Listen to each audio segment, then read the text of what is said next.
something that I picked up from my interviews across many years. We're talking since 2007, when I got my first job to currently, is to be friendly enough that you're relatable, but not too friendly that you're disrespectful. I learned the technique of asking at least 2 questions after. Because with most employers, they will say, so do you have any questions for us? Yeah. And that's how they gauge also. I feel like that's how they also see if you're interested. Because if you're interested, you'll ask about their culture. If you're interested, you might ask about, and I know many people, the one thing they want to ask is, how much will you pay me? I know this question.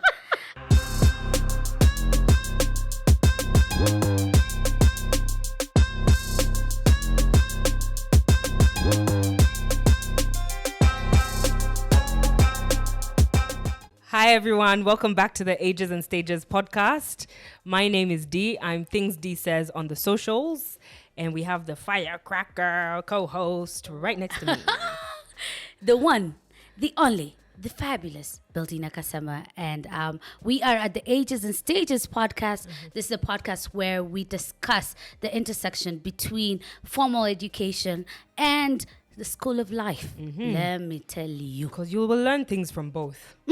But school of life. Sijui niko standard 1, sijui niko pre-units. And sometimes we go class 8. Sometimes nimegraduate na PhD. As in other, yeah.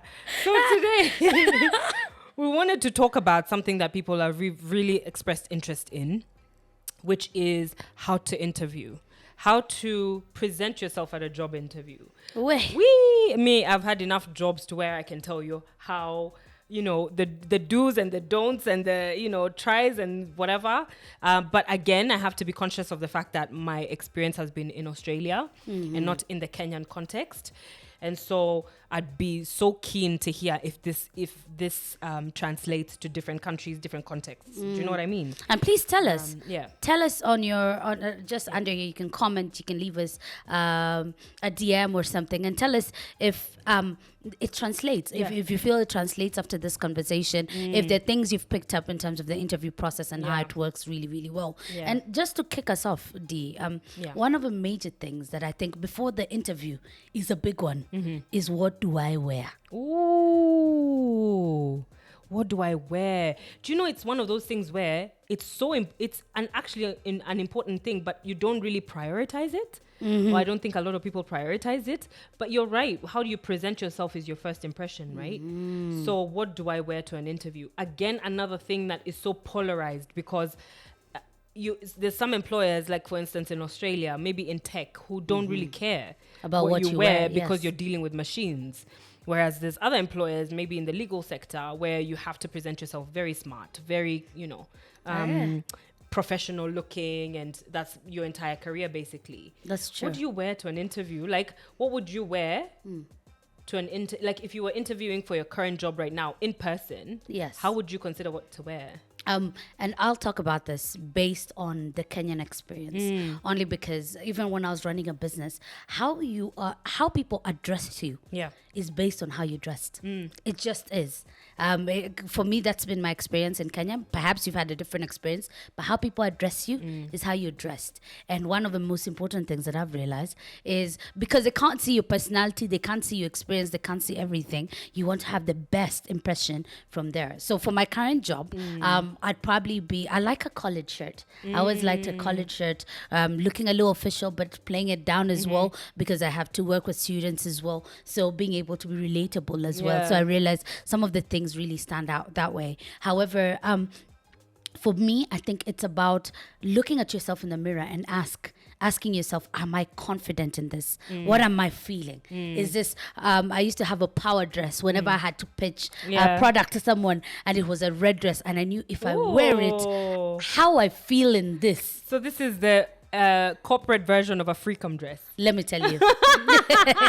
How I feel in this is how I present myself. I know I'm looking smart. I know I'm feeling good. I know if they look at me, they'll be able to do it. And I think everyone has that outfit that makes them feel like, for me, it's a jumpsuit. It is. Or palazzo pants. Like palazzo pants with like a dress shirt, or a button-up shirt, maybe white. I can see that. You That come makes me out feel like I'm the CEO of everything. and now me, if a shirt is collared, that's it. I am there. I'm ready. I'm really really keen and everything. And also but something that doesn't keep you conscious, like doesn't make you wonder, is it you're not having okay? to adjust Yes, here, yes, Nini, yes. Is it a little too short for now? Should I be pulling it down? Something that will make you conscious, something that will keep you within your element. That's the thing. And it doesn't have to be expensive, D.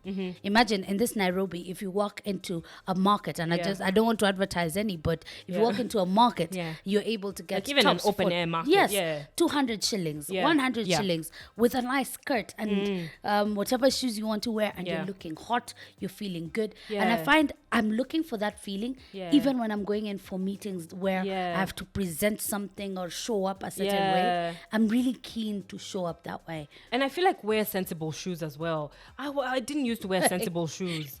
I'd wear a good outfit, but not sensible shoes. I'd wear heels and I'm not a heel person. Like really long heels are not my ministry ever in life.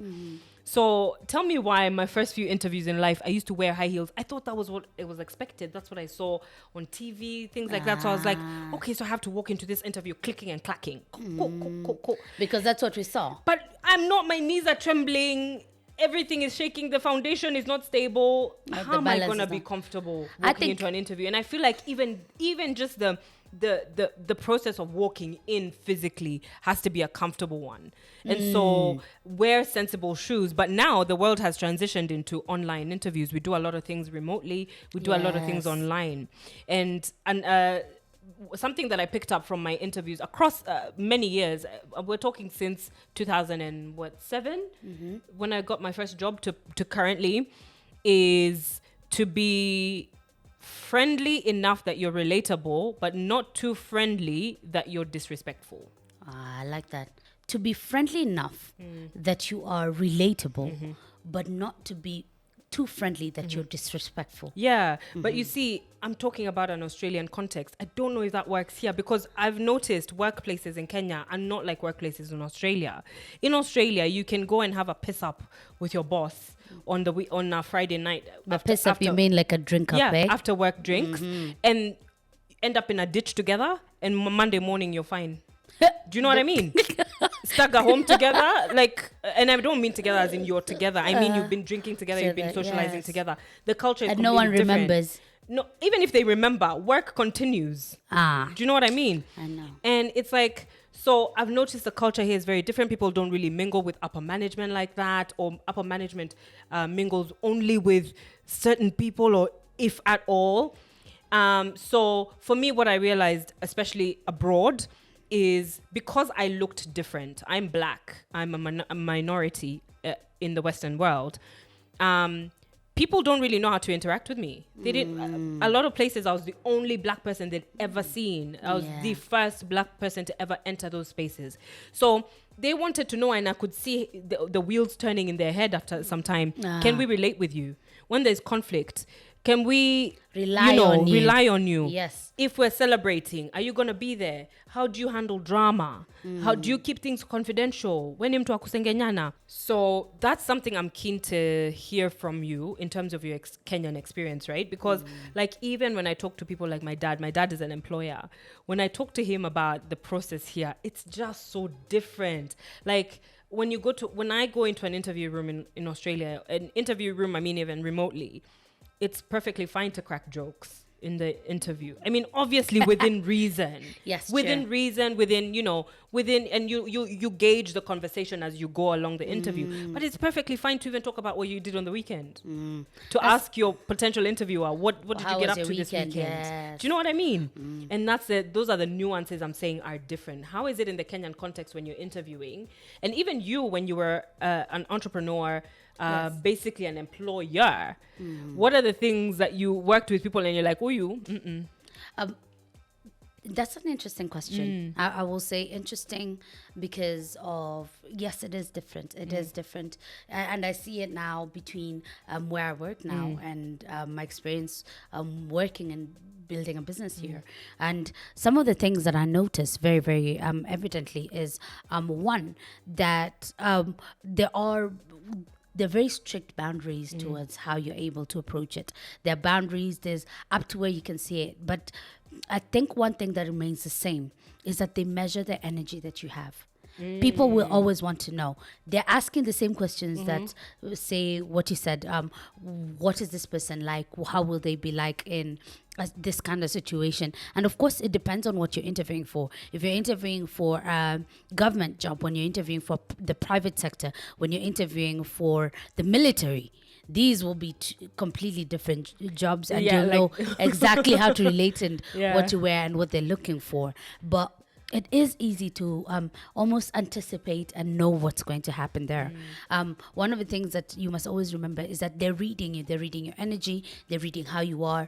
They're reading this. You might not necessarily... I remember this one time I was pitching for to sell sunscreen to a very big company, and what they wanted to do with it is have it for CSR for some of What's the CSR? charity. CSR is the charity aspect of a company. They were looking towards being able to make sure they're supporting a charity that they had, and why they were buying the sunscreen is for the kids that were part of the charity. So at that point, I was so excited to pitch and everything. But I remember I remember exactly how strict the environment was in terms of me entering, even getting through the door. Secondly, they assumed a lot of things because, especially with age, Kenya is there's something about age. It's like people trust people who are a little older. Yes. If you're married, yes. If you're married, more responsibility. Marriage, if you have children, yes, it is. It is. Yeah. And it comes across in Kenya. Yeah. And it's noticing that ideally when you're going into an interview like that one, these are things that people will be looking out for. And if you do not have it, like I'm not married, I don't have any kids yet, but what happens is that when I get into such a situation, I know what they're looking for. Yeah. The questions they'll have in their head, they wonder, if she's not married and she doesn't have responsibility, will she stick around? Yeah. So that's something I address upfront and completely within my conversation when I have to explain it. You have to address the fact that you're married or unmarried or not. Not necessarily. Yeah. I have to Or are you address saying you have to cleverly sneak in the fact that I'm responsible, and when I've had sessions or elements at which I can events where I can display that I've been responsible, I've taken, and why this will appeal. This will be an attractive job for me. Why I will stick around. That's essentially what I'm saying. What kind of questions do you think, or in your experience, have they asked? What kind of questions do you get at a typical Kenyan employer interview? I think a lot of the questions remain the same. Yeah. Like similar, if someone's looking for someone in IT, someone's looking for someone in marketing, the questions will remain the same. Yeah. What changes is the answers, because the questions remain the same. They'll ask similar questions, but you have to anticipate perhaps what they are looking to hear. I always say, give me an example of a question. I'll give you an example. Like, read up on the company and their mission and their vision. Yeah. Read up on them way before the interview. Yeah. That's always my first advice. Yeah. So that when you show up there, you're able to incorporate some of the elements of their vision and their mission within your answers. Yeah. So they'll ask, give us an example of a time where you did not meet the targets that were set, and how did you handle such a situation? So being able to say, I'm aware that when you're working with, say, this company, these are the products that we're moving, and what's different was I was actually moving this other product. Immediately you've told them, I know this is, or you're going in from product to service, is saying that, but I feel this translates as well because, and then this was a situation. Yeah. This is how we handle it. I asked for help. These are things you begin to point out. Well, you know what someone reads? Yeah. This person will always ask for help if there's a challenge. They won't just be quiet. This person will always seek for mentorship when there's an issue. These are the things you're answering. That's what they're really asking, but they can't really ask it in the question itself. You say you worked a bit late, you put in more hours to be able to get it solved because of the timelines. Someone will say, oh, this person's committed. If there's a challenge, they'll go out of their way. Yeah. So you answer these things. If you're looking to answer you're looking to answer something that they're not really asking, but they're really asking, if you understand what I mean. Yeah. You read behind it and you're able to answer it. You anticipate it. Yeah. And you put it, anticipate it and put it in your answers. And I think nowadays there's also so many resources online in terms of even interview question help. YouTube University has answers to every question almost nowadays. Yes, they do. We're so lucky nowadays. We have so much information online, and it would be for me. I'm just always interested in other cultures, other like the differences in the processes, because Australia, you'd get asked kind of similar questions as well. Like I said, you get asked questions to test your professional ability to handle conflict, to handle workload, to what's your supervision level, or rather, are you able to work autonomously? Do you need supervision? Do you need this? Do you need that? But also the ability to show your personality, I think, is more important. Yes, it is. Not even more important. It's more like it's just this more of an ability to show your personality. Would you say Whereas it's almost at least in Kenya, almost required? I would say required for sure, because in Kenya, what I see is a lot of people hiding their personality from employers. You know, like people you can't really show your true personality to employers. So for instance, if I'm a girl in Kenya and I smoke cigarettes, that's looked down upon in Kenya. Oh. In Australia, I'd probably take a smoking break with my boss. Do you know what I mean? Interesting. I hear things like that. Like you can't. It's not really advisable, or it's not something that will propel you if you show your personality to that extent. Do you know what I mean? And so I think the thing to take away is, number one, know where you are, know your market, know where you are. Like you said, research the job. Oh my God, my first legal job, the first question they asked me at the interview was, what do you know about us? And I had spent the night cramming. I was like, like I knew. What they're trying to see is, are you just here, or are you really interested? Are you intentional about this job? I was just like, do you want me to write your mission for you? Because we can do this. Know it. Yes. So write your mission, but know your market. Know how to even ask for advice from people in your market. Because if I was looking for a job in Kenya, I would need a team of experts to help me. I would need a whole team. If you ask someone will know what they're asking for or something. Someone might even know what they're looking for in that particular position. Yeah. Because you might find someone who knows someone who knows someone. Yeah. Because that's just how Kenya works. However, it's also about who you know. It's about who you know. But then it's also the other side of it as well. Yeah. Once you get to the interview, being able, first of all, I do a lot of self-talk, and this is something that I do evidently consistently. I talk to myself, and it's good to tell yourself good things, but you tell yourself, you got this, you got, like, to just calm yourself down and breathe in and out. If you don't know something, it's good to be able to find a way of saying, I don't know, but I am willing to learn. Yeah. These are things that stand out for someone really well. You'd rather say, I don't know, but I'm willing to learn, or I'm looking to learn. Yeah. Aspects of being able to ask a question. I learned the technique of asking at least 2 questions after. Because with most employers, they will say, so do you have questions for us? Yeah. And that's how they gauge also. I feel like that's how they also see if you're interested. Because if you're interested, you'll ask about their culture. If you're interested, you might ask about, and I know many people, the one thing they want to ask is, how much will you pay me? I know this question. How much? Yeah. And when are the leave days? You're looking at, but perhaps structure, and this is just always my advice, structure the question, because how much they'll pay you, it will be discussed anyway. Yeah. And it probably even in the job advert in itself. Structure your question in terms of something about the company. Something to find out about them, as opposed to how will you help me? Is what can I bring to the table? I'm here for the money. Yes. What can I bring to the table? You're here for the money. Yes, because that's a question, of course, you want to ask and everything. And that's something you can discuss. And that was usually like on the second level. It's been my experience with interviews. Either the second or the third time they call you in. That's when you discuss everything. Yeah. But before that, the first interview, how you're setting up the detail, how you're able to show them interest. If you have something about them, it makes sense. Like I'll tell you, one of the universities I was interviewing for, the first one I was interviewing for, they used to have an animal. They always have an animal that represents a mascot. That's it. Oh, I'm saying animal. Yes, mascot. Thank you for changing that. Yeah. But then a mascot. Yeah. And their mascot was called Badger.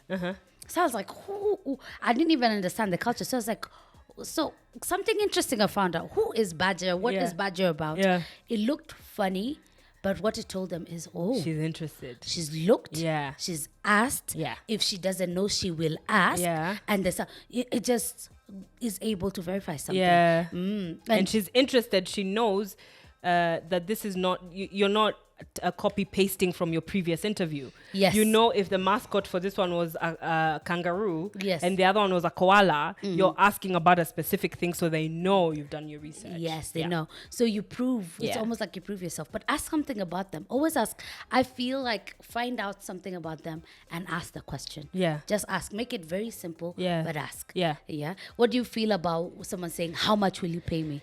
I feel like, I feel like that's something probably for different markets, because in Australia, that's a question that is, I would say it's okay to ask in the first interview, depending on how you ask it. So I would never ask, how much are you going to pay me? I would ask something along the lines of, I noticed in the job ad that the salary wasn't advertised. Could you tell me what this role attracts? I like that. Yeah. So very polite about it. Because that helps me also understand what level I'm going into this at. Because if you interview me and you call me and tell me I've got the job, there's missing information. I have question marks already. I don't know this, I don't know that. That's true. So in order for me to plan my life, I need to be able to know, okay, I'm gonna earn this much. That means either I take on this role, or I look for something part-time, or I look for something. Do you know what I mean? So I think in that context, I would ask it in that way. Yes. Because I just think it's an important discussion, because then it also opens the avenue to negotiate if, for instance, the amount that has been mentioned is something that is too outside of your ability to accept the role. Very interesting. And I like the way you phrased it, because the way you phrased it is simple, but then very polite as well. You said, I noticed. Yeah. Because if it was already quoted within the job, you don't need to ask it again. Yeah. But then if it's not quoted, then it makes sense to be able to go back and ask. So I noticed how much. These are things that begin to... And luckily, a lot of the jobs I applied for had a salary range. They already had that information up front. Yes. So you knew if this job is saying this is the range, you're falling somewhere within that range. What I want to know is, why am I on the lower end of the range rather than the higher end of the range? Yes. What makes if sense I'm on the higher end of the range, what would it take for me to go to the next step? Yes. So that's something, again, I wish Kenyan employers did, because even when I was looking for jobs here, I couldn't get any information about how much the job paid anywhere. Yes, and I wish they published it, but just in case, there is, what I've noticed is that by the time they're calling you in for the third time, now they want to discuss money. And when they're ready to discuss money, it's good to be able to sit down. So if you're getting a second call and a third call, one, that means you're closer to the amount. To the amount completely. And the other thing that I picked up, and this is something I used to do, sometimes I'll get a job role advertised and I don't know what the terms mean. I might be very good at what they're looking for. I might actually be what they're looking for, but I don't know the terms. So I'd usually take the sentence, like, we're looking for someone who will establish and do in there in the job description. Take that, put it on Google, ask, what does this mean? And then establish find out a relationship with stakeholders. They establish. What is you're like, this? who is stakeholders? Who is stakeholders? And where do they live? And why are they called stakeholders? And why are they not stakehandlers? But then it's also realize, you see, when you look at the word stakeholders, people who have interest, you're like, and then you go back to the company and you ask, so who would have what are the kind of stakeholders that this company would have? And then now you can answer the question that makes sense. Because I've realized a lot of questions also, the job description, many people assume that it's just there for being there. But for especially international companies, that is where you get the tips. This is where the questions will come in from. This is what they will be asking. So taking every single, if you don't understand a word, post it on Google. Ask Google what it's about. And or post it also on YouTube and find out if there's someone who's talked about this area. Yes, it goes a long way to be able to do it. So don't just take someone's word for it. Sometimes the job is a connection from someone. And they'll tell you, this is what you're looking for, this is what you're looking for. Excellent. But ask them for the job description so that you're able to ask and find out why, which question might come. You can anticipate better when you know what's there. So research, do your research. Prepare. Preparation is preparation is king. Never ever go to an interview not knowing why you're there, not even, and I would say this even extends to even when you've been connected by someone. You know, if you introduce me to someone and they're potentially going to give me a job, I wouldn't consider it a done deal. I would enter that room as if I don't know where the connection came from. So I would say always leave the kind of impression to where if they don't give you the job, it's nothing that you did. It's nothing that you did. It's not on you. Do you know what I mean? Because my first legal job, one of the first questions they asked me was, what do you know about the company? One of the last questions they asked me is, why should we hire you? You have no experience. Because I was straight out of uni. And I said, well, how do you expect me to get experience? Like, and I phrased it, obviously, it was a very nice conversation. Polite, but I was just like, well, if you want me to get experience, you should hire me. You should hire me. So because I don't have experience. I'm fresh out of uni. And you've advertised this job as an entry-level job. So I don't need the experience. That's true. But I will get the experience when you do hire me. And I was just like, I'm going to leave it all on the table, because at the end of the day, it doesn't make sense for you to ask someone who's just left uni about experience. So I would just say leave the room having done all your research, giving it all your whole, all your efforts. Give it a good go, so that when you leave the room, if I don't get that job, number one, it wasn't meant for me, but it wasn't for a lack of preparation. It wasn't for they caught me off guard by asking me what my weaknesses are, and I was like, I don't have any, because I don't want to show that I have weaknesses. Like, do you know what I mean? Like, prepare, and I would say, even if you feel nervous, be honest and say, I'm nervous, this is my first, just the humanity will come through, yes. But if you're able to even address what they're saying, even through maybe your nerves and things like that, I think that's what I would. They always expect it advise. As well. They expect you to be a little nervous. But I will also say, at the end of the day, you can't be completely perfect, like, with everything. The first interview I ever did, I tell you, I did a couple of interviews, and I had this thing. I was coming from a business background, and for us, it's about numbers. I'd always tell myself, if I pitched my product to 10 people, then I'll probably end up with 2 people who will actually be very, very interested, and possibly one person will buy. So I wasn't expecting. It's a game of probability. Yes. So, and because I hadn't done this before, and I was learning from every interview, I'd pick up something and say, ooh, they asked this, I didn't know, but next time I'll be better prepared. So when I was coming up and I was thinking, I need to be able to do my interviews and everything, I actually knew that I'd go through quite a number before I actually ended up with the job that I was actually looking for, since I'd not done this before. And it's good to give yourself that grace, prepare, keep adjusting, prepare, get better and better. I tell people I get better with time, and you'll find that you do get better with time. But then ideally not giving up the first time you do an interview. If someone offers any kind of constructive criticism, being able to wonder, don't just react. Wonder if it's truly honest, because sometimes there are people who are, but then if it's really honest, how can you adjust? How can you prepare? How can you get ready for the next one? Because opportunities will come. What is meant for you will find you. But then you give it your best shot, so that what is meant for you does not bypass you. Please. So and I think that's something you can adopt at any age, any stage. That's something you can adopt at any age. And the other thing I was going to say is, as well, you can learn from rejections, interview rejections. So I've reached out to jobs that have rejected me and asked, by the way, why did you not accept my application? What was the thing that made you choose another candidate over me? you know, and that feedback would help you for your next job.